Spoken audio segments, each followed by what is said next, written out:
আমি জাতির কাছে, মুসলমান যারা আলেম সমাজ আছেন তাদের কাছে এবং পীর মাশায়েখ যারা আছেন, অধিকাংশ যারা গোলাপি পীর সাহেব, তাদের কাছে একটি প্রশ্ন, বেশ কয়েকটি প্রশ্ন আমি রাখতে চাই এবং এটা একটা চ্যালেঞ্জও। যদি কেউ বসতে চান, আমি বসতে ইচ্ছুক এবং আমি এটা প্রেস ক্লাবেও বলার চেষ্টা করব যদি সময় হয়। যে প্রথম, কোরআনে আছে তোমরা তোমাদের মা এবং বাবা এবং সন্তানদের জন্য দোয়া করো, কিন্তু রসুলের জন্য দোয়া করার কথা এবং সোয়াব পাঠানোর কথা সারা কোরআনে কোথায় আছে?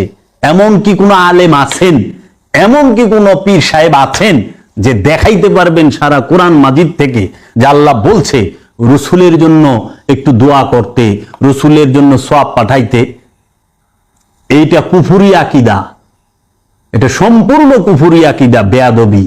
এইখান থেকে আপনারা সরে দাঁড়ান।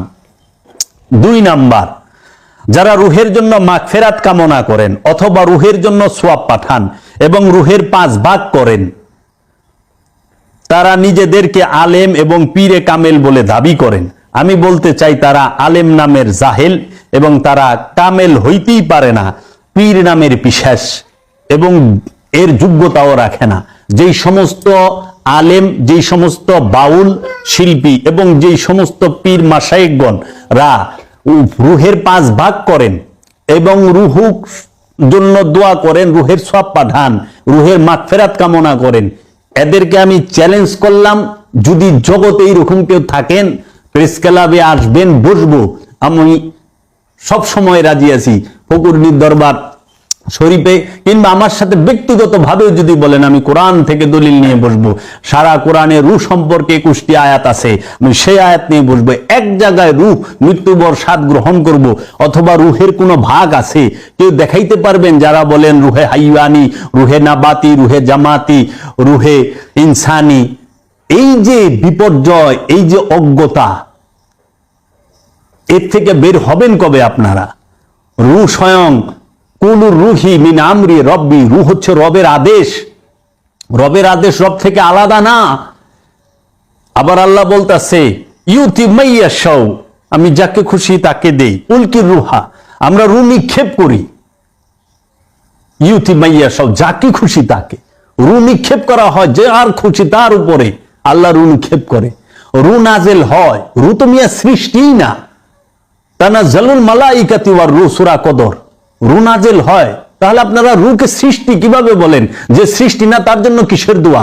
দোয়া তো সব সৃষ্টির লেগেও না, দোয়া তার জন্য যার জন্য মাগফিরাত, তার জন্য যার নফসের সাথে কামনা বাসনা তথা খান্নাস রূপী শয়তান মিশে আছে। শয়তান থাকলে তার জন্য দোয়া, পবিত্রের জন্য তো দোয়া নাই। আর রূহ তো স্বয়ং আল্লাহ নিজে। এই রূহ যখন প্রকাশিত এবং বিকশিত হয় তখন সে যে রূপ ধারণ করে সেটাকে বলা হয় রব, যিনি বিশ্ব জাহানের রব। আর এই রবের লিগে দোয়া, মুসলমান এই মোল্লা এগিনার এত দূর গেছে গেরা রসুলের লিগে তো দোয়া করে, আল্লাহরও মাগফিরাত কামনা করে। ছি ছি ছি ছি ছি, মোল্লা এখন আল্লাহ বলে দিছে, আশ্চর্যের ব্যাপার। নাউযুবিল্লাহি মিন যালিক, এখান থেকে বের হন। যদি এইরকম কোন থাকেন কেউ যে কোরআন থেকে নিয়ে আমি হুজুর শরীফ লইলে লেখা হইব না, কারণ রূহ হুজুর শরীফের বিষয় না। আর এই যে বাউলরা যে আহে বাঙ্গা খোরা ল্যাংরা যুক্তি এইটিও চলবো না। এন থেকে বের হন। অজ্ঞ এরা, এদের ওই রকম কোন সাধন বোঝনের জ্ঞান নাই। যে জীবনে নিজের ভিতরে ডুব দিল না, সে শয়তানকে কিভাবে জানবো?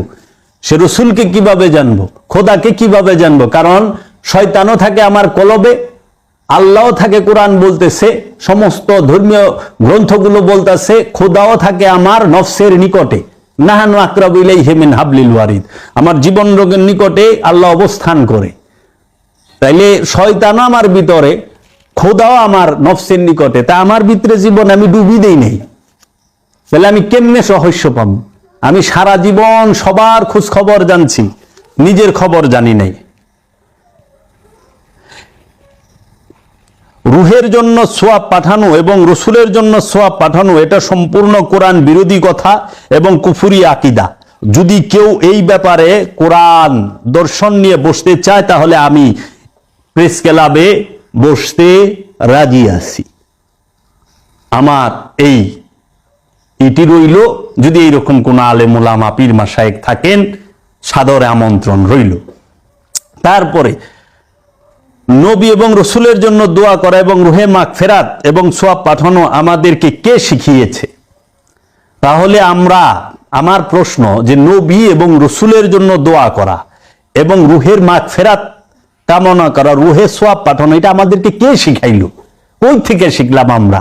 এই উমাইয়া আব্বাসিয়া রাজবংশ শিখাইছে, তাদের বেতনখোর মৌলভীরা। রসুলের শান, খোদার শান তারা স্বীকার করে না, তারা ইহুদির দালাল। আপনি যুদ্ধ করে দেশ স্বাধীন করছেন, হানাদার বাহিনীর বিরুদ্ধে যুদ্ধ করে দেশ স্বাধীন করছেন, কাফেরদের বিরুদ্ধে যুদ্ধ করে মক্কা মদিনা স্বাধীন করছেন, ঠিক আছে। শয়তানের বিরুদ্ধে যুদ্ধ করে নফস স্বাধীন করতে পারছেন? কাফেরগো বিরুদ্ধে যুদ্ধ কইরা মসজিদুল আকসা স্বাধীন করলেন, কাবা স্বাধীন করলেন, মক্কা স্বাধীন করলেন, মদিনা স্বাধীন করছেন, ঠিক আছে।